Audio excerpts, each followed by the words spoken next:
భారతదేశంలో ప్రతి తల్లిదండ్రులకి చెప్తున్నా, 15 సంవత్సరాలు రాగానే మీ పిల్లలకి మా పిల్లడు చిన్నోడు, చాలా బుద్ధిమంతుడు అని చెప్పి అల్లారు ముద్దు చేయకండి. వాళ్ళకి ఆ వయసులో ఇప్పుడున్న పరిస్థితులు బట్టి ప్రతి ఒక్క నాలెడ్జ్ ఉంది.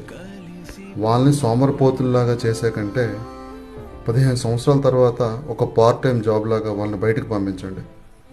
వాళ్ళు బార్బర్ పని చేయని, దోబీ పని చేయని, ఏదో ఒక పని చేసుకుని, ఏ ప్రాబ్లం లేదు, ఏ పని చేసుకున్నా సమస్య లేదు. వాళ్ళు ఒక ఇన్కమ్ జనరేట్ చేసుకోవడానికి అదే డబ్బులతో చదువుకునే ప్రయత్నం కూడా చేసేటట్లు చేయండి. అలా చేయడం వల్ల చాలా బెనిఫిట్ ఉంటుంది మన సమాజానికి, మన దేశానికి. ఇది మాత్రం నేను ఖచ్చితంగా చెప్పగలను. ఇంకా మా పిల్లలకి ఏమీ తెలియదు, అమాయకులు అనుకుంటే చాలా పెద్ద భ్రమ.